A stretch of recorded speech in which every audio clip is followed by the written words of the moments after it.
نحمده ونصلي ونسلم على رسوله الكريم أما بعد. اللهم صل على محمد وعلى آل محمد كما صليت على إبراهيم وعلى آل إبراهيم إنك حميد مجيد. اللهم بارك على محمد وعلى آل محمد كما باركت على إبراهيم وعلى آل إبراهيم إنك حميد مجيد. پچھلے سبق میں جہاں بات میں نے ختم کی تھی وہ بات یہ تھی کہ سیدنا حسن رضی اللہ تعالیٰ عنہ نے حضرت سیدنا امیر معاویہ رضی اللہ تعالیٰ عنہ کے سپرد اپنی خلافت کر دی، اور سیدنا حسن رضی اللہ تعالیٰ عنہ نے حضرت امیر معاویہ رضی اللہ تعالیٰ عنہ سے صلح کر لی اور معاہدہ طے ہو گیا، اور اس صلح کی برکت سے اللہ تعالیٰ نے مسلمانوں کے ایک بہت بڑے گروہ کو دوبارہ سے آپس میں جمع فرما دیا، جو گروہ دو حصوں میں بٹ چکے تھے، اور مسلمانوں کی جماعت اور مسلمانوں کا شیرازہ جو بکھر چکا تھا، اللہ تعالیٰ نے حضرت حسن رضی اللہ تعالیٰ عنہ کی بدولت ان مسلمانوں کی جماعتوں کو دوبارہ سے ایک فرما دیا۔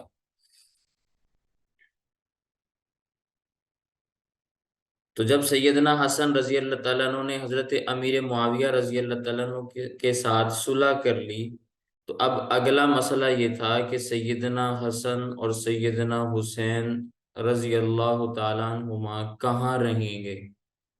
میں نے اس پس منظر میں یہ بات آپ کے سامنے عرض کی تھی کہ حسنین کریمین کوفہ کیسے آئے، اور پھر میں نے بات یہاں پہ روکی تھی کہ خلافت سپرد کرنے کے بعد حسنین کریمین دوبارہ سے مدینہ منورہ تشریف لے گئے،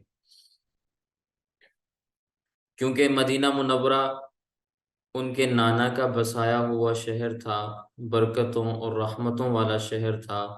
انہوں نے مناسب سمجھا کہ اپنے آباء و اجداد کے اسی شہر میں واپس چلے جائیں جہاں سے وہ ہجرت کر کے آئے تھے۔ تو سیدنا حسن رضی اللہ تعالیٰ عنہ اور سیدنا حسین رضی اللہ تعالیٰ عنہ نے دوبارہ سے واپسی کی نیت فرمائی اور مدینہ منورہ تشریف لے گئے، کیونکہ اب عراق میں مزید ٹھہرنے کا کوئی بظاہر موقع نظر نہیں آ رہا تھا کہ عراق میں کیوں ٹھہرا جائے، کوفہ میں کیوں مزید رکا جائے، تو مدینہ منورہ میں انہوں نے رہائش اختیار کی۔ اور پھر سیدنا امیر معاویہ رضی اللہ تعالیٰ عنہ سے سیدنا حسن رضی اللہ تعالیٰ عنہ کا جو معاہدہ ہوا تھا وہ ایک اتحاد تھا، مسلمانوں کی ایک جماعت کا دوسری جماعت کے ساتھ اتحاد تھا۔ تو جب دو بڑی طاقتیں آپس میں اتحاد کرتی ہیں، متحد ہوتی ہیں، ایک ہو جاتی ہیں، تو ان کے لیے پھر کچھ نہ کچھ وظائف کا اہتمام بھی کیا جاتا ہے حکومت کی جانب سے۔ تو اسی لیے سیدنا امیر معاویہ رضی اللہ تعالیٰ عنہ نے حسنین کریمین رضی اللہ تعالیٰ عنہما کے لیے وظائف کا اہتمام بھی کیا، جس طرح دیگر اکابر صحابہ کرام کو حکومت کی جانب سے، خلافت کی جانب سے وظائف ملتے تھے تاکہ وہ اپنی ضروریات زندگی کو پورا کر سکیں۔ تو سیدنا امیر معاویہ رضی اللہ تعالیٰ عنہ نے حسنین کریمین کے بھی وظائف کو مقرر فرمایا، اور ان کی جانب سے ملنے والے وظائف کو بھی حسنین کریمین نے قبول کیا۔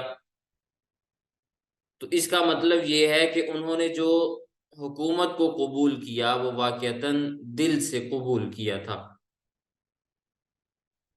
اگر دل سے قبول نہ کیا ہوتا تو پھر وظائف کو کیوں قبول کرتے؟ اس لیے کہ فاطمہ کے لاڈلے، فاطمہ کے لال، وہ مال کے بھوکے نہیں تھے کہ مال لینے کے لیے انہوں نے صلح کی ہو، یا دب کر صلح کی ہو، یا کسی اور مقصد کے تحت صلح کی ہو۔ وہ جس چیز کو حق اور سچ سمجھتے تھے انہوں نے اسی مقصد کے تحت صلح کی۔ تو جب سیدنا حسن اور سیدنا حسین رضی اللہ تعالیٰ عنہ نے حکومت سیدنا امیر معاویہ رضی اللہ تعالیٰ عنہ کے سپرد کر دی تو پھر ان کی سربراہی کو تسلیم بھی کیا، ان کی حکومت کو مانا بھی۔ تو آج اگر کوئی شخص یہ کہے کہ سیدنا امیر معاویہ رضی اللہ تعالیٰ عنہ کی خلافت کو ہم تسلیم نہیں کرتے، تو ہمارے ذہن کے اندر یہ بات آتی ہے کہ پھر یہ حسنی اور حسینی نہیں ہو سکتے، اس لیے کہ حسن اور حسین تو سیدنا امیر معاویہ رضی اللہ تعالیٰ عنہ کی سلطنت کو، خلافت کو تسلیم کر رہے ہیں، اور ان کی مخالفت بھی نہیں کر رہے، اور ان پر کوئی طعن و تشنیع بھی نہیں کر رہے، کوئی الزام بھی نہیں لگا رہے، اور ان سے راضی بھی ہیں۔ تو ہمارے امام سیدنا امام حسن اور سیدنا امام حسین جب انہوں نے حکومت کو تسلیم کر لیا، خلافت کو تسلیم کر لیا، تو پھر ہمارے لیے انکار کی کوئی گنجائش باقی نہیں رہتی۔ تو یوں مسلمانوں کی دو جماعتیں جو آپس میں جدا جدا ہو گئی تھیں، اللہ تعالیٰ نے حضرت حسن رضی اللہ تعالیٰ عنہ کی برکت سے ان مسلمانوں کی دونوں جماعتوں کو دوبارہ سے متحد فرما دیا، ایک فرما دیا۔ اب یہاں میں ایک بات آپ کے سامنے مزید عرض کرنا چاہتا ہوں، آپ ذرا اس کو بھی سمجھیں۔ بعض لوگ یہ اعتراض کرتے ہیں کہ حضرت امیر معاویہ رضی اللہ تعالیٰ عنہ تو بہت بڑے سیاستدان تھے اور عمر میں بھی بڑے تھے، سیدنا حسن رضی اللہ تعالیٰ عنہ کی سیاست بھی ویسی نہیں تھی اور عمر بھی ویسی نہیں تھی جیسے کہ سیدنا امیر معاویہ رضی اللہ تعالیٰ عنہ کی تھی۔ اگرچہ سلطنت اور ملک سیدنا حسن رضی اللہ تعالیٰ عنہ کا بڑا تھا، حکومت زیادہ بڑی سیدنا حسن رضی اللہ تعالیٰ عنہ کی تھی، لیکن سیدنا امیر معاویہ رضی اللہ تعالیٰ عنہ تو بہت منجھے ہوئے سیاستدان تھے،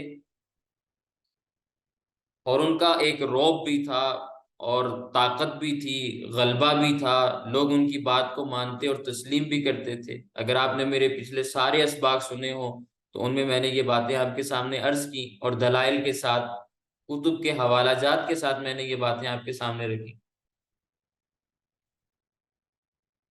تو بعض لوگ یہ بھی سوچتے ہیں کہ ہو سکتا ہے کہ سیدنا حسن رضی اللہ تعالیٰ عنہ نے جب صلح کی تو صلح میں حضرت امیر معاویہ رضی اللہ تعالیٰ عنہ کا شاید رعب غالب آ گیا ہو، یا ان کا طرز سیاست غالب آ گیا ہو کہ وہ چونکہ بڑے آدمی ہیں، شاید میں ان کا مقابلہ نہ کر سکوں، تو دب کر صلح کر لی۔ کسی کے ذہن میں یہ بات آ سکتی ہے، کیونکہ عام طور پر دنیا میں جو طاقتور افراد ہوتے ہیں ان کے ساتھ دب کر صلح کی جاتی ہے، مجبوری میں صلح کی جاتی ہے، دل سے نہیں کی جاتی۔ ہمارے ہاں، ہماری اگر آپ سلطنت کو دیکھیں، ہمارے ملک پاکستان کو دیکھیں، تو اگر ہم باہر کی طاقتوں کے ساتھ صلح کر کے چلتے ہیں تو اس میں ہماری کسی نہ کسی حد تک مجبوری کا عمل دخل ہوتا ہے نا۔ تو بعض لوگ یوں سوال کرتے ہیں، یوں اعتراض کرتے ہیں کہ سیدنا حسن رضی اللہ تعالیٰ عنہ نے حضرت امیر معاویہ رضی اللہ تعالیٰ عنہ کے رعب اور دبدبے سے مغلوب ہو کر شاید صلح کی ہو۔ ٹھیک ہے، اور اسی صلح کو آپ دوسرا نام بھی دے سکتے ہیں کہ ہو سکتا ہے مجبوری میں صلح کی ہو، مجبوری بھی غالب آ سکتی ہے نا۔ تو ہم یہ بات کہتے ہیں کہ بھئی حضرت حسن رضی اللہ تعالیٰ عنہ نے جو سیدنا امیر معاویہ رضی اللہ تعالیٰ عنہ سے صلح کی، وہ نہ تو دب کے کی، نہ کسی مجبوری میں کی، بلکہ وہ حضرت حسن رضی اللہ تعالیٰ عنہ کی دلی خواہش تھی، اور وہ صرف سیدنا حسن رضی اللہ تعالیٰ عنہ کی خواہش نہیں تھی بلکہ حضرت علی المرتضیٰ رضی اللہ تعالیٰ عنہ کی خواہش تھی، جس کو ان کے صاحبزادے حضرت حسن المجتبی رضی اللہ تعالیٰ عنہ نے پورا فرمایا۔ اب اس پر میں اگر آپ کے سامنے دلیل کے طور پر ایک بات عرض کروں تو میں نے ایک گزشتہ سبق میں آپ کے سامنے یہ بات عرض کی تھی کہ جب سیدنا حسن رضی اللہ تعالیٰ عنہ نے خلافت حضرت امیر معاویہ رضی اللہ تعالیٰ عنہ کے سپرد کی تو کچھ شرائط کے ساتھ صلح کی تھی، کچھ معاہدے کیے تھے، کچھ شرطیں لگائی تھیں جس بنیاد پہ خلافت سپرد ہوئی۔ تو مجھے ذرا آپ سوچ کے بتائیں کہ جو شخص شرائط کے ساتھ معاہدہ کر رہا ہو، شرائط، شرطیں لگا کے بات اپنے سامنے رکھ کر رہا ہو، یا جو آدمی شرطیں لگا کر شرائط کے ساتھ خلافت سپرد کر رہا ہو، حکومت حوالے کر رہا ہو، کیا وہ آدمی دبنے والا شمار ہوتا ہے؟ رعب اور دبدبے میں آ کر یا مجبوری میں آ کر شرطیں تو نہیں لگائی جاتی نا. یہاں تو حضرت حسن رضی اللہ تعالیٰ عنہ شرائط رکھ رہے ہیں جنہیں سیدنا امیر معاویہ رضی اللہ تعالیٰ عنہ نے منظور بھی کیا. تو پھر آپ اس صلح کو مجبوری کی صلح کہہ سکتے ہیں؟ بالکل بھی نہیں کہہ سکتے. تو جو لوگ یہ کہتے ہیں کہ یہ مجبوری کی صلح ہے کہ سیدنا امیر معاویہ رضی اللہ تعالیٰ عنہ بڑے ہیں، سیدنا حسن رضی اللہ تعالیٰ عنہ چھوٹے ہیں، بڑے چھوٹے کا کیا مقابلہ، تو ہم انہیں یہ بات کہتے ہیں کہ یہ آپ کی رائے ہے کہ یہ بڑے اور چھوٹے ہیں. اگر اس کے بارے میں پیغمبر صلی اللہ علیہ وسلم کی رائے آپ کے ذہن میں ہوتی تو آپ کبھی بھی نہ کہتے کہ حضرت حسن رضی اللہ تعالیٰ عنہ نے دب کے صلح کی یا کسی مجبوری کی وجہ سے صلح کی. اب کوئی شخص یہ بھی کہہ سکتا ہے کہ حضور اکرم صلی اللہ علیہ وسلم کی رائے اس صلح کے بارے میں کیسے آ گئی، وہ تو اس وقت موجود ہی نہیں تھے. کوئی کہہ سکتا ہے نا. تو ہم یہ بات ان کے سامنے عرض کرنا چاہتے ہیں کہ اللہ کے نبی صلی اللہ علیہ وسلم کی حدیث پاک صحیح بخاری میں موجود ہے، صحیح مسلم میں موجود ہے اور صحیح اسناد کے ساتھ موجود ہے. کسی قسم کے شک و شبہ والی بات بھی نہیں، صحیح سند کے ساتھ روایت موجود ہے اور حضور اکرم صلی اللہ علیہ وسلم اپنی رائے دے چکے. اب کیسے دے چکے، میں وہ واقعہ آپ کے سامنے عرض کر دیتا ہوں. ایک دفعہ حضور اکرم صلی اللہ علیہ وسلم حضرت حسن رضی اللہ تعالیٰ عنہ کو پیار فرما رہے تھے. حضور اکرم صلی اللہ علیہ وسلم حضرت حسن رضی اللہ تعالیٰ عنہ کو اپنا بیٹا فرماتے تھے، کہتے تھے ابنی حاضا. ابن بیٹے کو کہا جاتا ہے ابنی حاضا. یہ جو میرا بیٹا ہے نا یہ سید ہے. ابنی حاضا سیدن، یہ میرا بیٹا سید ہے. اب یہ سید ہونا کسی نسل کا بیان نہیں ہے. لوگ سید ہونے کو کیا سمجھتے ہیں کہ یہ نسل ہے. اللہ کے نبی صلی اللہ علیہ وسلم یا نسل کا بیان نہیں فرما رہے، بلکہ سید ہونا ایک شان ہے. شان کے اعتبار سے حضرت حسن رضی اللہ تعالیٰ عنہ کے بارے میں نبی کریم صلی اللہ علیہ وسلم نے فرمایا کہ میرا یہ جو بیٹا ہے نا ابنی حاضا سیدن، یہ سید ہے سردار ہے، اس کی بلند شان ہے. لعل اللہ یصلح به بین فئتین عظیمتین من المسلمین. بخاری کی پہلی جلد اٹھا کے دیکھ لیں.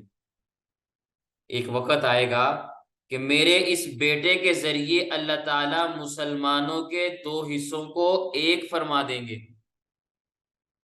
اب حضور اکرم صلی اللہ علیہ وسلم نے رائے دی کہ نہیں دی؟ اور تاریخ بتاتی ہے کہ پھر وہ وقت آیا. واقعی سیدنا حسن رضی اللہ تعالیٰ عنہ نے دو جماعتوں کو آپس میں ملا دیا.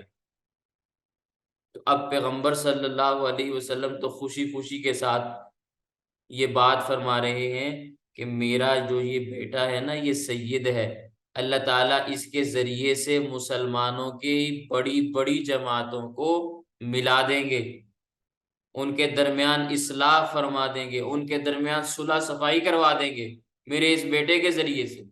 حضور اکرم صلی اللہ علیہ وسلم تو خوش ہوں اور فرمائیں بین فئتین عظیمتین من المسلمین. حضرت علی رضی اللہ تعالیٰ عنہ کی جماعت کو بھی مسلمان نبی کریم صلی اللہ علیہ وسلم فرمائیں اور حضرت امیر معاویہ رضی اللہ تعالیٰ عنہ کی جماعت کو بھی مسلمان فرمائیں. فئتین دو جماعتیں، عظیمتین بڑی بڑی جماعتیں، من المسلمین مسلمانوں میں سے. اور آج کوئی شخص یہ کہے کہ بھئی یہ دونوں کیسے حق پہ ہو سکتے ہیں، یہ دونوں کیسے مسلمان ہو سکتے ہیں، یہ دونوں کیسے ایک ہو سکتے ہیں، یہ دونوں کیسے جنتی ہو سکتے ہیں. تو نبی کریم صلی اللہ علیہ وسلم کے فرامین کیا تمہارے سامنے نہیں ہیں؟ کیا نبی کریم صلی اللہ علیہ وسلم کے فرامین کو تم نہیں سمجھتے کہ اللہ کے نبی صلی اللہ علیہ وسلم کی یہ روایات جو بخاری اور مسلم میں صحیح اسناد کے ساتھ موجود ہیں، کیا تم ان کا انکار کرنے والے ہو؟ تو اللہ کے نبی صلی اللہ علیہ وسلم تو اس صلح کے اوپر خوش ہیں، اور آج لوگ تصور کرتے ہیں کہ شاید یہ صلح کسی مجبوری کی وجہ سے ہو گئی یا دب کے ہو گئی. تو خیر اللہ تعالیٰ نے سیدنا حسن رضی اللہ تعالیٰ عنہ کی عظمت کی بدولت، ان کے وقار اور شان کی بدولت مسلمانوں کی دو بڑی بڑی جماعتوں کو ایک فرما دیا۔ تو یہ سیدنا حسن رضی اللہ تعالیٰ عنہ کی قربانی ہے کہ نہیں ہے؟ کتنی بڑی قربانی دی۔ حضرت حسن رضی اللہ تعالیٰ عنہ نے اپنی خلافت کو قربان کیا، بنی بنائی خلافت، بنی بنائی سلطنت سپرد کر دی، اس لیے کہ مسلمانوں کی جماعت ایک ہو جائے، مسلمان ایک ہو جائے، اختلاف اور انتشار ختم ہو جائے۔ تو سیدنا حسن رضی اللہ تعالیٰ عنہ نے اپنی بڑی شان کی وجہ سے بڑی قربانی دی، مسلمانوں کو ایک کرنے کے لیے اپنا سارا حق چھوڑ دیا، سارا حق چھوڑ دیا، اور سیدنا امیر معاویہ رضی اللہ تعالیٰ عنہ کو خلافت دے دی۔ تو ہم سیدنا حسن رضی اللہ تعالیٰ عنہ کی شان کا اقرار کرتے ہیں، ہم اہل بیت کی شان کا اقرار کرتے ہیں۔ حضرت حسن رضی اللہ تعالیٰ عنہ نے جو صلح کی وہ پیغمبر صلی اللہ علیہ وسلم کے فیصلے کے مطابق خوشی والی صلح تھی، مجبوری والی صلح نہیں تھی۔ حضور اکرم صلی اللہ علیہ وسلم نے اس پر رائے بھی ارشاد فرمائی، خوشی کا اظہار بھی فرمایا کہ میرا یہ بیٹا جوڑ پیدا کرے گا، اور پھر واقعات نے بتایا کہ حضرت حسن رضی اللہ تعالیٰ نے واقعتاً مسلمانوں کو جوڑا۔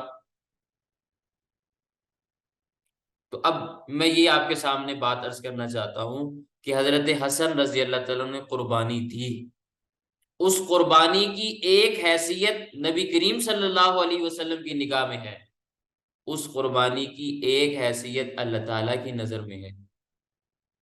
نبی کریم صلی اللہ علیہ وسلم اس کو اس نظر سے دیکھتے ہیں کہ فرماتے ہیں لعل اللہ یصلح بہ بین فئتین عظیمتین من المسلمین، میرے اوپر ایمان لانے والے دو گروہ جو بڑے بڑے گروہ ہوں گے، اللہ تعالیٰ اس بیٹے کے ذریعے سے دونوں میں اتفاق اور اتحاد پیدا فرما دیں گے، دونوں درست راستے کے اوپر آ جائیں گے، ہدایت کے اوپر آ جائیں گے، دونوں کو اللہ تعالیٰ کامیابیاں عطا فرما دیں گے، دونوں اپنی اپنی منزلیں پا لیں گے، دونوں کے درمیان اللہ تعالیٰ اصلاح والا معاملہ فرما دیں گے۔ تو یہ نبی کریم صلی اللہ علیہ وسلم کی نگاہ ہے جو حضرت حسن رضی اللہ تعالیٰ عنہ کی قربانی کے اوپر ہے۔ اور پھر اگر اللہ تعالیٰ کی نگاہ میں اس قربانی کو دیکھا جائے تو حافظ ابن قیم رحمہ اللہ بہت بڑے محدث گزرے ہیں، انہوں نے اس راز سے پردہ اٹھا دیا۔ انہوں نے حضرت حسن رضی اللہ تعالیٰ عنہ کی قربانی کو اللہ تعالیٰ کی نگاہ میں اس کی حیثیت کو بیان کر دیا کہ حضرت حسن رضی اللہ تعالیٰ نے قربانی دی اور بہت بڑی قربانی دی۔ تو حافظ ابن قیم رحمہ اللہ فرماتے ہیں کہ ہم چھوٹے چھوٹے لوگ اس پر کیا رائے دیں گے؟ اللہ تعالیٰ نے جس کے اوپر خوشی کا اظہار کیا، نبی کریم صلی اللہ علیہ وسلم نے جس صلح کے اوپر خوشی کا اظہار کیا، اس کے بارے میں ہماری رائے کی تو حیثیت ہی کوئی نہیں۔ لیکن اللہ تعالیٰ نے جو حضرت حسن رضی اللہ تعالیٰ عنہ کے ساتھ معاملہ کیا اور حضرت حسن رضی اللہ تعالیٰ عنہ کو جو انعام دیا بدلے میں اور ان کی قربانی کو قبول فرمایا، تو حضرت امام مہدی علیہ الرضوان کو حضرت حسن رضی اللہ تعالیٰ عنہ کی اولاد میں سے پیدا فرمایا۔ جب دنیا کا آخر ہوگا، قیامت سے پہلے جب تمام کے تمام مسلمان ایک قائد کے ارد گرد جمع ہوں گے، قیامت سے پہلے جب دنیا بھر کے مسلمان ایک رہبر اور ایک رہنما اور ایک قائد کے گرد جمع ہوں گے، نہ اس سے پہلے اکٹھے ہوں گے نہ اس کے بعد ہوں گے، وہ ایک رہنما اور ایک قائد ہوگا جس کو حضرت امام مہدی کہا جاتا ہے، جن کے اوپر تمام دنیا کے مسلمان جمع ہو جائیں گے، اکٹھے ہو جائیں گے، اور مہدی کے دور حکومت میں کیا ہوگا؟ زمین ظلم سے، ہر قسم کی زیادتی سے پاک ہو جائے گی، عدل و انصاف سے زمین جگمگا اٹھے گی۔ اس وقت حضرت امام مہدی علیہ رضوان کی زندگی کے اوپر، ان کی حیات پر یا ان کے کارناموں پر بیان کرنا مقصود نہیں، بات یہ بتانا مقصود ہے کہ دنیا کے آخر میں مسلمانوں کا ایک بڑا پیشوا آنے والا ہے، اور اس کی ایک خاص شان ہے جس کی مدد اور نصرت کے لیے اللہ تعالیٰ عیسیٰ بن مریم کو آسمان سے نازل کریں گے۔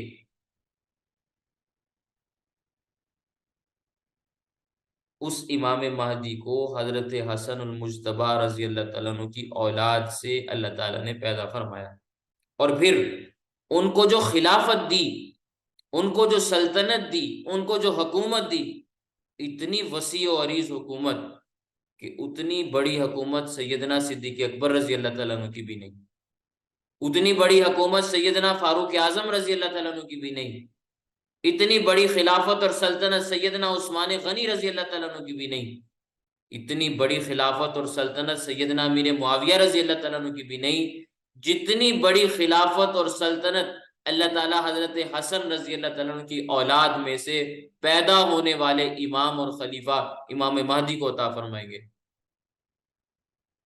کہ وہ تنہے تنہا شخص پوری دنیا کے مسلمانوں کا رہنما ہے، وہ تنہے تنہا آدمی پوری دنیا کے مسلمانوں کا خلیفہ ہوں گے۔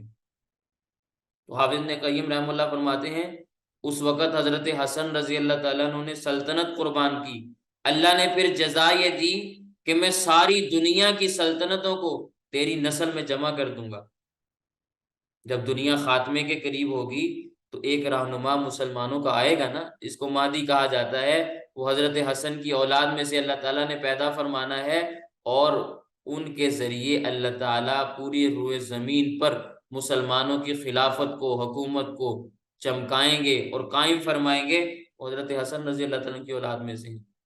اور اتنی بڑی سلطنت اور حکومت ان کو ملی، جتنی بڑی سلطنت حضرت حسن رضی اللہ تعالیٰ نے قربان بھی نہیں کی، لیکن اللہ تعالیٰ کے ہاں ضابطہ اور اصول یہ ہے نا کہ اللہ تعالیٰ بڑھا اور چڑھا کے دیتے ہیں۔ هل جزاء الاحسان الا الاحسان فبأي آلاء ربكما تكذبان۔ اللہ تعالیٰ کہ ہاں اللہ تعالیٰ کی کون کون سی نعمت کو انسان جھٹلائے، اللہ تعالیٰ تو ہر جزا کے اوپر بہترین بدلہ عطا فرمانے والے، اور ایک ایک نیکی کے اوپر 70 گنا بڑھا چڑھا کر دینے والے ہیں۔ تو حضرت حسن رضی اللہ تعالیٰ عنہ کو جو یہ شان ملی کہ ان کی نسل میں ساری امت مسلمہ اور حضور اکرم صلی اللہ علیہ وسلم کی ساری امت کی قیادت ہو، تو سیدنا حسن رضی اللہ تعالیٰ کی اولاد میں اس چیز کو کس نے مقدر فرمایا؟ اللہ تعالیٰ نے۔ تو حافظ ابن قیم رحمہ اللہ فرماتے ہیں کہ حضرت حسن رضی اللہ تعالیٰ عنہ کی عظیم قربانی کی جزا یہ ہے کہ اللہ تعالیٰ مسلمانوں کی عظیم ترین قیادت حضرت حسن رضی اللہ تعالیٰ عنہ کی اولاد میں سے پیدا فرمائیں گے۔ تو اب بات یہ سمجھ میں آتی ہے کہ حضرت حسن رضی اللہ تعالیٰ عنہ کی صلح نبی کریم صلی اللہ علیہ وسلم کی نظر میں جیسی تھی، یہ اللہ تعالیٰ کی نگاہوں میں جیسی ہے، اس سے تو یہ بات سمجھ میں آتی ہے کہ یہ صلح تو جوش و جذبے کے ساتھ کی گئی تھی، یہ صلح تو علل اعلان ڈنکے کی چوٹ پہ کی گئی تھی، یہ صلح دب کر نہیں ہو سکتی، یہ صلح مجبوری میں نہیں ہو سکتی تھی۔ اگر مجبوری میں ہوتی تو یہ انعامات نہ ملتے، اگر دب کر ہوتی تو یہ انعامات نہ ملتے، یہ اللہ تعالیٰ جزا نہ دیتے۔ تو خیر اس وقت سے لے کر پھر مسلمانوں کی جماعت ایک ہوئی، اور سیدنا امیر معاویہ رضی اللہ تعالیٰ عنہ کو خلافت اور سلطنت ملی، اور مسلمان امن اور سکون کے ساتھ 20 سال گزار گئے، اور کسی قسم کا کوئی اختلاف، کوئی فتنہ رونما نہیں ہوا۔ اور پھر حضرت امیر معاویہ رضی اللہ تعالیٰ عنہ کے بعد بنو امیہ کی سلطنت اور خلافت چلی ہے تقریباً 100 سال کے قریب۔ یہ بات ذہن میں رکھیں، حضرت امیر معاویہ رضی اللہ تعالیٰ عنہ کو خلافت ملنے کے بعد بنو امیہ کی جو خلافت قائم رہی ہے اس کا کم از کم دورانیہ 100 سال ہے، 1 صدی ہے۔ اس کے بعد پھر عباسی دور حکومت آتا ہے، عباسیوں کی خلافت آئی اور بنو امیہ کی خلافت ختم ہوئی، لیکن پھر معاملہ یہ اٹھا کہ بنو امیہ کے کچھ لوگ وہاں سے بھاگے، جنہوں نے عباسی خلافت کو قبول نہیں کیا، تو وہ بھاگ دوڑ کے بغداد چھوڑ کے ادھر ادھر نکلے، تو بعض لوگ اسپین پہنچ گئے۔ تو وہاں جو حکومت قائم ہوئی عبد الرحمن الثالث کی، جو وہاں خلیفہ بنے، وہ اموی تھے۔ تو خلافت ختم ہونے کے بعد دوبارہ پھر بنو امیہ کی خلافت قائم ہوئی، اور اس زمانے میں مسلمانوں کی خلافتیں بھی دو تھیں، ایک عباسی خلافت اور ایک اموی خلافت۔ تو پھر مسلمانوں میں دوبارہ کوئی جھگڑا نہیں ہوا کہ عباسی امویوں کے خلاف لڑتے ہوں یا اموی عباسیوں کے خلاف لڑتے ہوں، دونوں اپنے اپنے طور پر حکومتیں کرتے رہے، آپس میں کبھی ان کی لڑائی نہیں ہوئی۔ لیکن بنو امیہ نے اسپین اور اندلس میں اور کرتبہ میں اپنی جو قوت دکھائی اور قوت جمائی، آج بھی وہاں جا کر آپ دیکھ سکتے ہیں۔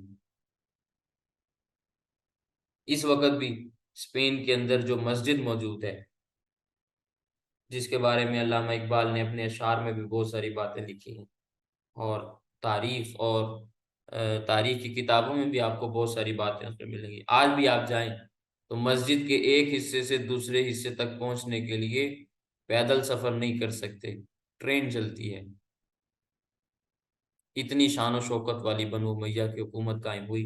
خیر، اللہ تعالیٰ نے مسلمانوں کو عروج عطا فرمایا، شان و شوکت عطا فرمائی، اور ملکوں کی فتوحات نصیب فرمائی، سلطنتیں عطا فرمائی، اور پھر مسلمان شان و شوکت کے ساتھ دنیا میں گرجے اور چمکے۔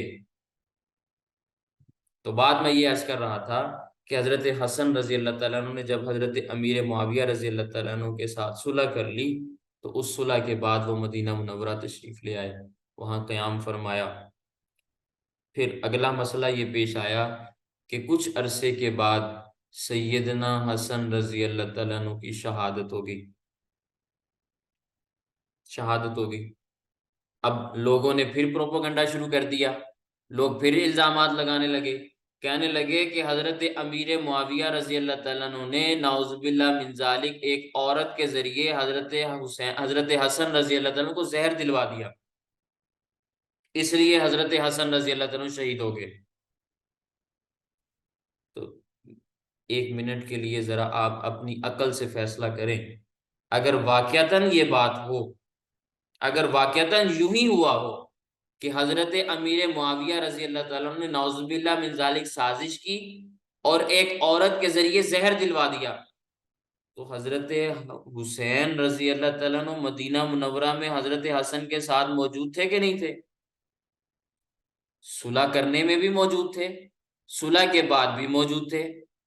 تو جب آپ کو پتا چل گیا کہ حضرت امیر معاویہ رضی اللہ تعالیٰ عنہ نے زہر دلوایا، سازش کی، تو حضرت حسین رضی اللہ تعالیٰ عنہ کو نہیں پتا چلا، جنہوں نے حضرت امیر معاویہ رضی اللہ تعالیٰ عنہ سے صلح کی؟ تو جو حسین بعد میں یزید کے خلاف نکل پڑے، وہ اسی وقت اپنے بھائی کی شہادت پر حضرت امیر معاویہ کے خلاف نہ کھڑے ہو جاتے؟ کیا کہتا ہے آپ کا دماغ، کیا کہتی ہے آپ کی سوچ اور فکر کہ وہ حسین جو یزید کے مقابلے میں تو نکلتے ہیں، لیکن اپنے بھائی حضرت حسن رضی اللہ تعالیٰ عنہ کی شہادت پر حضرت امیر معاویہ رضی اللہ تعالیٰ عنہ کے خلاف خروج نہیں کرتے؟ تو تمہیں پتا چل گیا کہ زہر کس نے دیا تھا، حضرت حسین رضی اللہ تعالیٰ عنہ کو نہیں پتا چلا جو اس وقت ان کے ساتھ مدینہ میں موجود تھے۔ تو اس سے یہ بات سمجھ میں آتی ہے کہ یہ محض الزام ہے، اس کی کوئی حقیقت نہیں۔ اور اگر خروج نہ بھی کرتے حضرت حسین رضی اللہ تعالیٰ عنہ، کم از کم خلافت ماننے سے انکار کر دیتے کہ بھئی جن شرطوں کے اوپر آپ سے ہم نے صلح کی تھی، کیا بات میں نے بیان کی تھی؟ خلفائے راشدین صالحین کی سیرت پر آپ نے حکومت چلانی ہے۔ تو خلفائے راشدین صالحین کی تو یہ سیرت نہیں تھی کہ وہ کسی کو زہر دلوا کے شہید کروا دیتے۔ تو حضرت حسین رضی اللہ تعالیٰ عنہ کم از کم یہی بات کہہ دیتے کہ بھئی جن اصولوں پر آپ کے ساتھ ہم نے صلح کی تھی، آج کے بعد وہ صلح منسوخ ہے، اب ہم اس صلح کے اوپر نہیں آئیں گے دوبارہ، آج سے ہماری اور تمہاری جنگ ہے، اس لیے کہ آپ نے ہمارے ساتھ سازش کی ہے، ہمارے بندے کو آپ نے شہید کر دیا ہے۔ لیکن کوئی بات آپ کو ایسی نہیں ملے گی۔ اب حضرت حسن رضی اللہ تعالیٰ عنہ دنیا سے تشریف لے گئے، شہادت ہو گئی، مدینہ منورہ میں باقی بچے حضرت حسین رضی اللہ تعالیٰ عنہ۔ اب مدینہ منورہ میں حضرت حسین رضی اللہ تعالیٰ عنہ موجود ہے، اور سلطنت کے اوپر سیدنا امیر معاویہ رضی اللہ تعالیٰ عنہ موجود ہے۔ سیدنا امیر معاویہ رضی اللہ تعالیٰ عنہ کی وفات کے بعد یزید برسر اقتدار آیا تو حضرت حسین رضی اللہ تعالیٰ عنہ مدینہ منورہ سے چلے اور اس جانب آپ نے سفر شروع فرمایا۔ تو انشاءاللہ میں کل کے سبق میں آپ کے سامنے یہ بات عرض کروں گا کہ حضرت حسین رضی اللہ تعالیٰ عنہ اب کیسے چلے۔ ابھی تک کا جو سبق تھا وہ کل میں نے آپ کے سامنے رکھنا تھا، لیکن کل کسی وجہ سے میں نہیں آ سکا، تو آج کا جو سبق ہے وہ ابھی میں شروع کرنے لگا ہوں۔ آج کی تمہید آپ کے سامنے آنے لگی ہے۔ اللہ جل شانہ نے اس جہان کا نظام ایسے بنایا اور اس کائنات کے نظام کو ایسے نہج کے اوپر چلایا کہ ہر لائن کو کامیاب کرنے کے لیے وہی لوگ آگے آتے ہیں جو اس لائن کے اہل ہوتے ہیں۔ انسان بیمار ہو تو ڈاکٹروں کی ذمہ داری ہے، اور ڈاکٹروں کی ایک لائن بنی ہوئی ہے اور وہ علاج کرتے ہیں، اطباء ہیں، حکماء ہیں، ڈاکٹرز ہیں۔ تو جہاں بھی کسی کے لیے جسمانی اعتبار سے مرض واقع ہوتا ہے تو ڈاکٹر آگے آ جاتے ہیں، اطباء اور حکماء آتے ہیں، ان کی ایک لائن ہے۔ جہاں کہیں نظام کی بات آئے گی تو جو قانون کو جاننے والے ہیں وہ آگے آئیں گے، بچوں کو تعلیم دینے کی بات آئے گی تو اسکول اور کالجز والے اور مدارس والے آگے آئیں گے۔ تو نظام کائنات اسی طرح چل رہا ہے کہ ہر لائن کو وہی چلا رہی ہیں جو اس لائن کے اہل ہوتے ہیں۔ تو پھر یہ بات ذہن میں رکھیں کہ اللہ جل شانہ نے نظام اسلام میں سربراہی کے لیے بھی وہی حکمت رکھی ہے جو باقی چیزوں کے اندر ہے۔ اس میں بھی آگے وہی لوگ آنے چاہیے جو اس کے اہل ہوں۔ اہلیت کی بنیاد پہ حکمران چنا جائے، اہلیت کی بنیاد پہ قائد آگے آئے، اور اہلیت کی بنیاد پہ قیادت کو سنبھالے۔ اب آپ یہ فیصلہ کریں کہ اس ساری کی ساری تمہید میں جو بات میں نے آپ کے سامنے ابھی تک عرض کی، اہلیت کی بنیاد پہ کسی کو آگے آنا چاہیے یا نسل اور نسب کی بنیاد پہ آگے آنا چاہیے؟ کس طرز پہ حکمرانی ملنی چاہیے؟ آپ کی عقل یہی کہے گی کہ قیادت کے لیے، سیادت کے لیے، قوم کی سرداری کے لیے انہی لوگوں کو آگے آنا چاہیے جو حکومت کرنے کے اہل ہوں۔ قرآن کریم کی روح سے بھی یہی نظام ہمیں سمجھ میں آتا ہے۔ یہ دلیل میں نے پہلے آپ کے سامنے عرض بھی کی، سورۃ النساء کی آیت ہے۔ تو خیر، ان اللہ یأمرکم ان تؤدوا الامانات الی اہلھا واذا حکمتم بین الناس ان تحکموا بالعدل، یہ والی آیت۔ تو خیر، اب ایک سوال سامنے آتا ہے کہ نبی کریم صلی اللہ علیہ وسلم کی جانشینی کا مسئلہ ہے۔ اہل سنت والجماعت کا عقیدہ اور نظریہ ہے کہ جو رسالت اور نبوت ہے وہ تو اللہ تعالیٰ کا انتخاب ہے، لیکن انسانوں کی قیادت میں ملکوں کو چلانے کے لیے، نظام کو چلانے کے لیے، نظام کو آگے بڑھانے کے لیے، اس کام کے لیے بھی انہی لوگوں کو آگے آنا چاہیے جو اس نظام کو چلانے اور سنبھالنے کے اہل ہیں۔ اس کے لیے دار و مدار نیکی نہیں ہے۔ حکومت چلانے اور عوام کی ضروریات کو پورا کرنا یہ اصل مسئلہ ہے۔ تو جو اس چیز میں اہلیت رکھتا ہو وہ آگے آئے اور قیادت کرے۔ عام لوگ جن کی تربیت نہیں ہوتی ان سے پوچھا جائے کہ قوم کی قیادت کس کو ملنی چاہیے تو وہ کہتے ہیں کہ بھی نیک آدمی کو، نیک آدمی کو ملنی چاہیے۔ تو یہ فطری اصول کے خلاف بات ہے، یہ جواب درست نہیں ہے۔ ہاں، جو لوگ قیادت کے لیے آگے آئیں، قیادت کے اہل ہوں، وہ نیک بھی ہونے چاہیے، وگرنہ ان کا اور اللہ کا معاملہ عبادات میں وہ عجیب قسم کا ہو جائے گا۔ یعنی اللہ تعالیٰ دنیا میں وہ تو سردار رہیں گے، لیکن اللہ تعالیٰ کی سرداری میں جب کل قیامت کے دن ان کی وہاں حاضری ہوگی تو ظاہر ہے پھر عذاب میں مبتلا کیے جائیں گے۔ لیکن بہرحال دنیا میں نظام چلانے کے لیے، قیادت اور سیادت کے لیے، سرداری کے لیے وہی آگے آئے جو اس کا اہل۔ اب میں اگر آپ سے ایک سوال پوچھوں کہ نیک کسے کہتے ہیں؟ لوگ کہتے ہیں نا کہ نیک آدمی کو آگے آنا چاہیے، تو نیک کسے کہتے ہیں؟ کون آدمی نیک شمار ہوتا ہے؟ یہ بھی ایک سوال ہے۔ اگر کسی کو اس کا جواب نہ آتا ہو تو میں عرض کر دیتا ہوں۔ نیک آدمی وہ ہے، نیک وہ ہے جو کسی کو دھوکہ نہ دے۔ نیک آدمی کون ہے؟ جو کسی کو دھوکہ نہ دے۔ جو کسی کو دھوکہ نہ دے وہ نیک شمار ہوتا ہے۔ یہ نیک کی تعریف ایسی ہے، یہ ایسی ڈیفینیشن ہے کہ جس پر کوئی شخص اعتراض نہیں کر سکتا۔ اگر آپ میں سے کوئی کرنا چاہے تو کر لے، اس کا جواب میرے ذمہ ہے، لیکن اعتراض بنتا نہیں ہے، کر نہیں سکتا کوئی۔ تو میں نے نیک کی تعریف آپ کے سامنے یہ عرض کی کہ نیک وہ ہے جو دھوکہ نہ دے۔ اچھا، ایک سوال میں آپ سے اور کرتا ہوں، عقل مند کون ہوتا ہے؟ عقل مند کون ہوتا ہے؟ کس شخص کو عقل مند شخص کہا جاتا ہے؟ سوال ہے کہ نہیں ہے؟ تو ایک معیار ہے نیک ہونے کا اور ایک معیار ہے عقل مند ہونے کا۔ نیکی کا معیار یہ ہے کہ نیک شخص دھوکہ نہیں دیتا، نیک وہ ہے جو دھوکہ نہ دے، اور عقل مند وہ ہے جو دھوکہ نہ کھائے۔ عقل مند کون ہے؟ عقل مند وہ ہے جو دھوکہ نہ کھائے۔ اب عقل مند ہونے کا معیار سمجھ میں آیا؟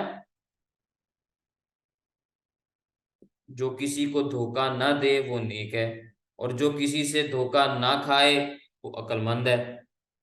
جو کسی کی بات میں آ جائے، کسی کے چکر میں آ جائے، کسی کے دھوکہ بازی میں آ جائے، وہ کتنا بڑا ہی نیک کیوں نہ ہو، لیکن اس کو نیک تو کہیں گے، عقل مند نہیں کہیں گے۔ نیک کہیں گے اس کو، عقل مند نہیں کہیں گے۔ تو نیک کون ہے؟ جو کسی کو دھوکہ نہ دے، اور عقل مند کون ہے؟ جو کسی سے دھوکہ نہ کھائے۔ روایات میں یہ چیز معیار کے طور پر بھی ہمیں ملتی ہے، وہ یہی ہے کہ مومن کامل وہ ہے جو من لا یخدع ولا یخدع، حدیث پاک ہے، جو نہ دھوکہ دے نہ دھوکہ کھائے، وہ ہے مومن کامل۔ عام لوگ جن کی سیاسی تربیت نہیں ہوتی، جب ان سے پوچھا جائے کہ قیادت اور سیادت کے لیے کن کو آگے آنا چاہیے، تو وہ کہیں گے جو نیک ہو۔ تو نیک تو وہ ہے جو کسی کو دھوکہ نہ دے، نیک تو وہ ہے جو کسی کو دھوکہ نہ دے، لیکن اہل وہ ہے، عقل مند وہ ہے، سمجھدار وہ ہے جو دھوکہ نہ کھائے۔ تاریخ اسلام میں جب ہم اس معیار پر غور کرتے ہیں تو ایک بڑی کامل شخصیت سامنے آتی ہے کہ جس کو اللہ تعالیٰ نے بصیرت وہ دی کہ کسی سے دھوکہ نہیں کھایا، تقویٰ وہ دیا کہ کسی سے دھوکہ کیا نہیں، نیکی بھی دی اور عقل مندی بھی دی۔ تو آپ ذرا تاریخ اسلام میں نظر دوڑائیں، مطالعہ کریں کتابوں کا، سب سے ممتاز شخصیت سیدنا عمر رضی اللہ تعالیٰ عنہ کی ہے، جو اس معیار پر ہیں کہ نیکی کا معیار یہ ہے کہ کسی کو دھوکہ نہیں دیتے، اور عقل و بصیرت کا معیار یہ ہے کہ کسی سے دھوکہ کھاتے نہیں ہیں۔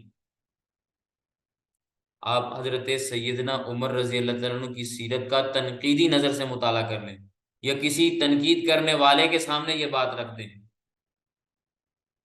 وہ بتا دے کہ اس شخص نے 10 سال حکمرانی کی، 10 سال حکمرانی کی، سوسائٹی میں ایک مقام رکھا اس بندے نے، ممتاز شخصیت ان کی رہی، کامیاب رہے، لیکن ایک مثال دے دو کہ کبھی کسی سے دھوکہ کھایا، کسی نے کوئی چکر چلایا اور ان کی باتوں میں آگے۔ بڑے سے بڑے نیک لوگ وہ بھی بسا اوقات باتوں میں دھوکے میں آ جاتے ہیں، لیکن حضرت عمر رضی اللہ تعالیٰ عنہ اس مقام کمال پر ہیں کہ پوری سیرت میں، پوری زندگی میں، اور پھر جب خلافت پر آئے تو پوری خلافت میں کبھی کسی سے دھوکہ نہیں کھایا۔ اتنی اللہ تعالیٰ نے ان کو بصیرت عطا فرمائی۔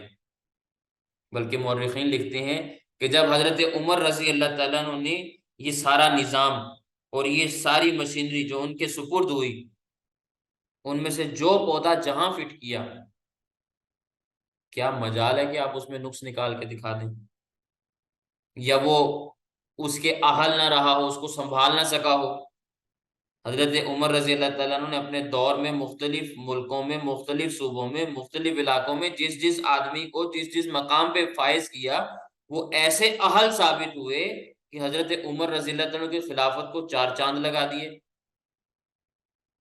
تو وہ جو اہل ثابت ہوئے وہ کس کا کمال تھا؟ ان عاملوں کا کمال تھا، ان گورنروں کا کمال تھا، یا ان کو مقرر کرنے والوں کا کمال تھا؟ یہ عاملوں کا کمال نہیں تھا، ان کی تو سعادت ہے، ان کی تو نیک بختی ہے کہ وہ حضرت عمر رضی اللہ عنہ کے انتخاب میں آگے۔ لیکن جو نظر بصیرت ہے وہ تو حضرت عمر رضی اللہ عنہ کی ہے نا، کہ جہاں جہاں جس کو فٹ کیا، جہاں جہاں جس کو عہدہ دیا، جس جس مقام پر جس کو فائز کیا، کبھی اس سے دھوکہ نہیں کھایا۔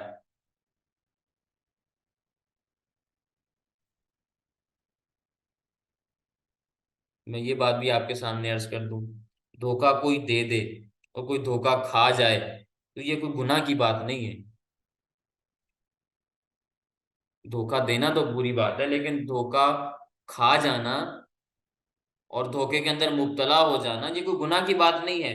گناہ وہ ہے جو انسان نیت سے کرے، اور ظاہر ہے کوئی شخص نیت سے دھوکہ نہیں کھاتا کہ بھی میں آج نیت کر کے بیٹھا ہوں کہ میں نے آپ سے دھوکہ کھانا ہے۔ اللہ تعالیٰ کسی کو اس لیے نہیں پکڑے گا کہ تم نے دھوکہ کیوں کھایا۔ کئی لوگ ایسے ہیں کہ جب قرض لیں تو اس ارادے سے لیتے ہیں کہ بھی واپس نہیں دینا، اور قرض دینے والا کہتا ہے کہ مجھے پہلے نہیں پتا تھا، اگر مجھے پتا ہوتا تو میں تمہیں دیتا ہی نہ۔ آج کل مالی معاملات میں یہی چیز چلتی ہے نا۔ تو اللہ تعالیٰ کبھی بھی کسی شخص کو اس وجہ سے نہیں پکڑیں گے کہ تم نے دھوکہ کیوں کھایا۔ انسان ہے، دھوکہ مل جاتا ہے، لیکن دھوکہ دینے والے کو پکڑا جائے گا، دھوکہ کھانے والے کو نہیں پکڑا جائے گا۔ تو میں حضرت عمر رضی اللہ تعالیٰ عنہ کے حوالے سے یہ بات عرض کر رہا تھا کہ ان کو جو اللہ تعالیٰ نے بصیرت دی، ان کو جو فہم و فراست دی، وہ ایسے اونچے کمال پہ پہنچے کہ نظام چلانے کے لیے کسی بھی آدمی کو انہوں نے اگر کہیں لگایا تو وہ اہل ثابت ہوا، اور تاریخ نے پھر اس کو سلام بھی پیش کیا۔ کسی کے ذہن میں یہ بات آ سکتی ہے کہ خلافت تو شروع ہوتی ہے سیدنا صدیق اکبر رضی اللہ تعالیٰ عنہ سے، آپ ڈائریکٹ حضرت عمر رضی اللہ تعالیٰ عنہ کی بات کرنے لگے، حضرت صدیق کہاں گئے؟ کیا حضرت سیدنا صدیق اکبر رضی اللہ تعالیٰ عنہ کو اللہ تعالیٰ نے بصیرت نہیں عطا فرمائی تھی؟ تو سیدنا صدیق اکبر رضی اللہ تعالیٰ عنہ کا نام چھوڑ کے سیدنا عمر رضی اللہ تعالیٰ عنہ کا نام لے لینا، اسے تو یہی بات سمجھ میں آتی ہے کہ نعوذ باللہ من ذالک سیدنا صدیق اکبر رضی اللہ تعالیٰ عنہ فہم و فراست والے یا بصیرت والے فرد نہیں تھے شاید۔ تو ایسی کوئی بات نہیں ہے، معاملہ یہ ہے حضرت سیدنا صدیق اکبر رضی اللہ تعالیٰ عنہ کی ہر بات میں جو کامیابی ہے نا، اس کے پیچھے صرف عقل مندی یا عقل کی بلندی یا بصیرت کا عروج یہ چیز نہیں ہے۔ مثلا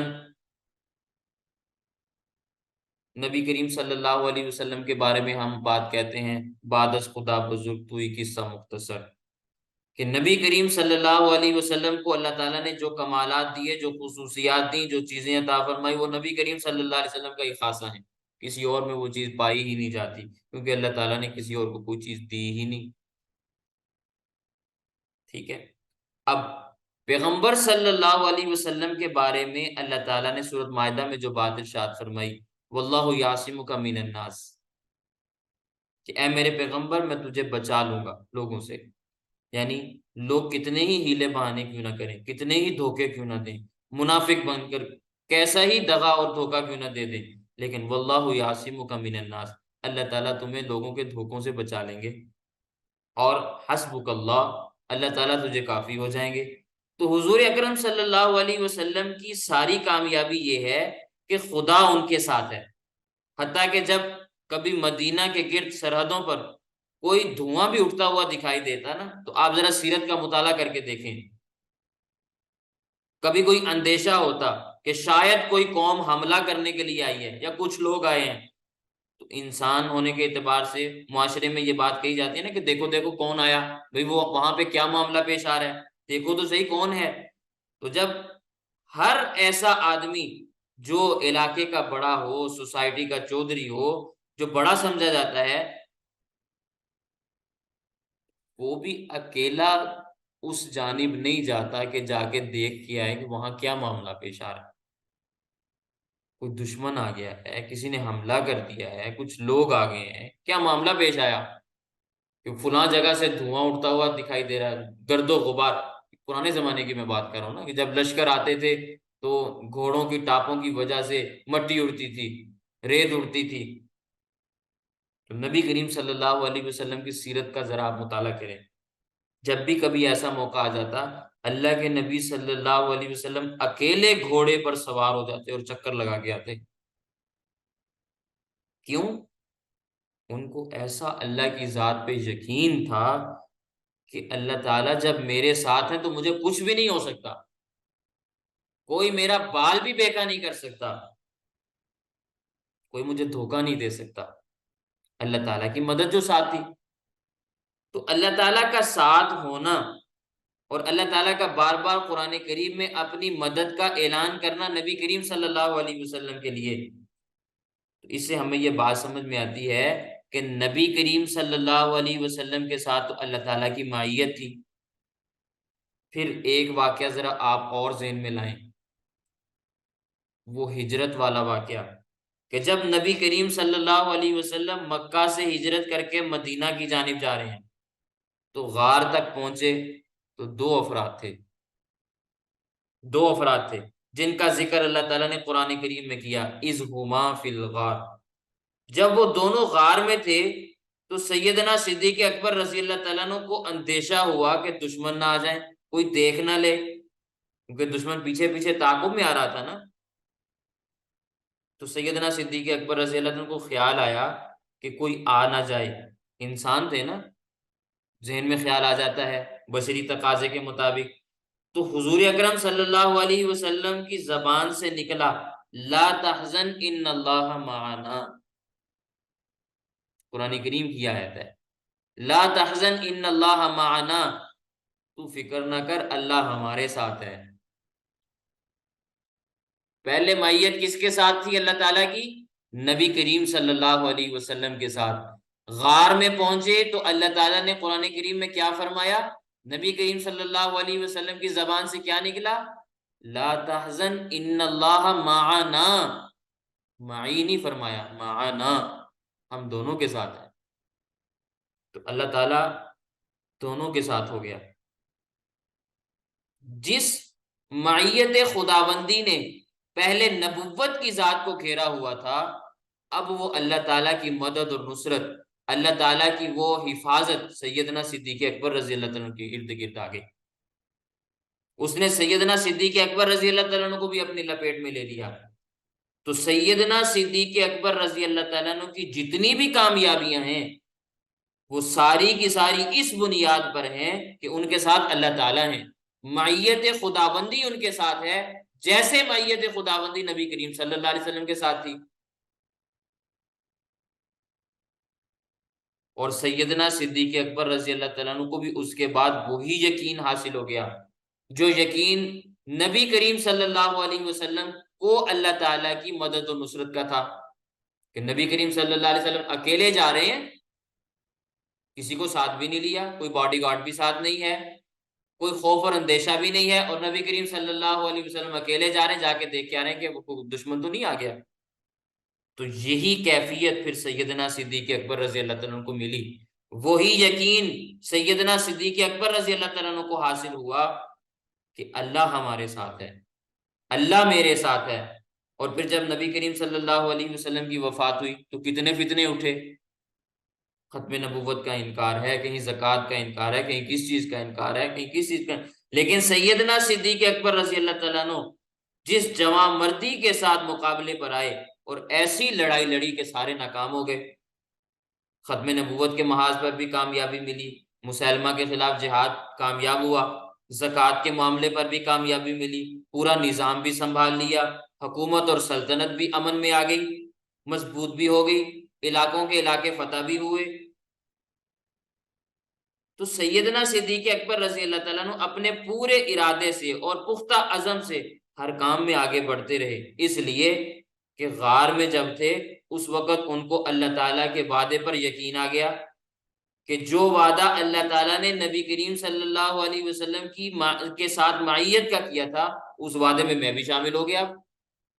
اب جب یقین حاصل ہو گیا تو سیدنا صدیق اکبر رضی اللہ عنہ جوش اور جذبے سے آگے بڑھتے اور کسی کی پرواہ نہ کرتے، کوئی ساتھ ہے تو ٹھیک ہے، نہیں ہے تو نہیں۔ سیدنا عمر رضی اللہ عنہ نے کتنا سمجھایا کہ ابھی زکوٰۃ کے مانعین زکوٰۃ سے ابھی جہاد نہ کریں، نئی نئی حکومت ہے، اللہ کے نبی صلی اللہ علیہ وسلم کا ابھی انتقال ہوا ہے، مسلمانوں میں ارتداد کا ایک فتنہ اٹھ گیا ہے اور حالات کنٹرول سے باہر ہیں۔ اگر ابھی ہم مسلمانوں کے ہی خلاف، مسلمان تو وہ لوگ نہیں تھے نا، ظاہر مسلمہ کے ماننے والے مسلمان تو نہیں تھے، لیکن کافر تو یہی سمجھتا تھا نا کہ مسلمان ہیں، تو سیدنا عمر رضی اللہ عنہ کے سمجھانے کے باوجود بھی سیدنا صدیق اکبر رضی اللہ عنہ پیچھے نہیں ہٹے، اس لیے کہ ان کو یقین تھا اگر میں آگے بڑھ گیا تو اللہ تعالیٰ کی مدد میرے ساتھ ہے، کامیابی ضرور ملے گی۔ تو وہ جتنے بھی محاذوں کے اوپر جیتے وہ اسی یقین پر جیتے کہ اللہ ہمارے ساتھ ہے۔ تو یہ معیت کہ ان اللہ معنا، اس کا مصداق حضور اکرم صلی اللہ علیہ وسلم کے بعد سیدنا صدیق اکبر رضی اللہ تعالیٰ عنہ، وہ اس مقام پر پہنچے ہوئے تھے۔ سمجھ میں آئی؟ تو ان کو جتنی بھی کامیابیاں ملی وہ اس وجہ سے ملی، لیکن بصیرت میں کمال درجے کا انقلاب لائے ہیں سیدنا فاروق اعظم رضی اللہ تعالیٰ عنہ۔ بصیرت ان کے ساتھ ساتھ چل رہی تھی۔ تو میں یہ بات کر رہا تھا کہ قیادت اور سیادت کے لیے آپ کے ذہن میں یہ اصول آ گیا کہ قیادت اور سیادت کس کو ملنی چاہیے۔ قرآن کریم میں بھی جو اللہ تعالیٰ نے بات ارشاد فرمائی، ان اللہ یأمرکم ان تؤدوا الامانات الی اہلیہا، پہلے بھی میں نے یہ آیت آپ کے سامنے بیان کی کہ اللہ تعالیٰ تمہیں حکم دیتے ہیں کہ امانتیں سپرد کر دو الی اہلیہا، جو اس کا اہل ہے اس کو دے دو۔ وَإِذَا حَكَمْتُمْ بَيْنَ النَّاسِ، اور جب تم لوگوں کے درمیان فیصلہ کرنا چاہو، ان تحکموا بالعدل، تو پھر انصاف کے ساتھ فیصلے کیا کرو۔ تو کیا بات سمجھ میں آئی؟ قیادت کن کو دینی چاہیے؟ جس میں اس قیادت کی اہلیت موجود ہے، جس میں بصیرت موجود ہے۔ تو اہل سنت والجماعت کے عقیدے کے مطابق خلیفہ کا انتخاب اس بصیرت پر ہوگا، عقل مندی کے اوپر ہوگا، اس سمجھ کے اوپر ہوگا کہ اس نے امت کو لے کر چلنا ہے، جس کے اندر وہ ملکہ پایا جائے گا اس کو خلیفہ بنائیں گے، جس کے اندر نہیں ہوگا اس کو نہیں بنائیں گے۔